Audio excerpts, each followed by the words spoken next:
Здесь академик Мещанинов в этой книге «Холдоведение» доказывает, что термин, слово «арамы» имеет отношение не к армянам. Арамы было имя правителя, который правил на территории, являвшейся коренной территорией Урарту.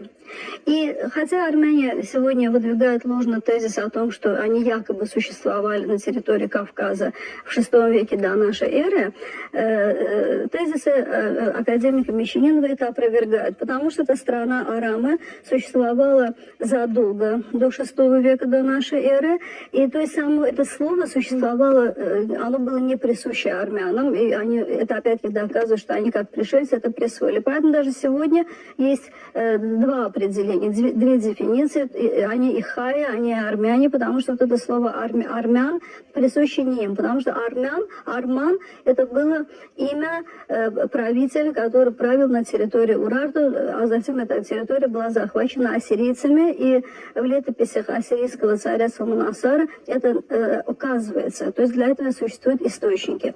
И нам нужно понять, почему армяне так целенаправленно претендуют на Урарту.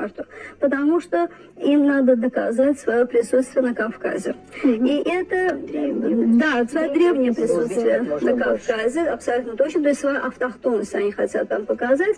И это поддерживала советская политика Советского Союза, и даже в советских там, историографических источниках мы читаем, что Урарту это первая древняя страна, древняя цивилизация на территории Советского Союза. Это было интересно Советскому Союзу, и поскольку саму Армению создали в свое время большевики, значит, чисто политически был интерес в том, чтобы армян и Урарта связать.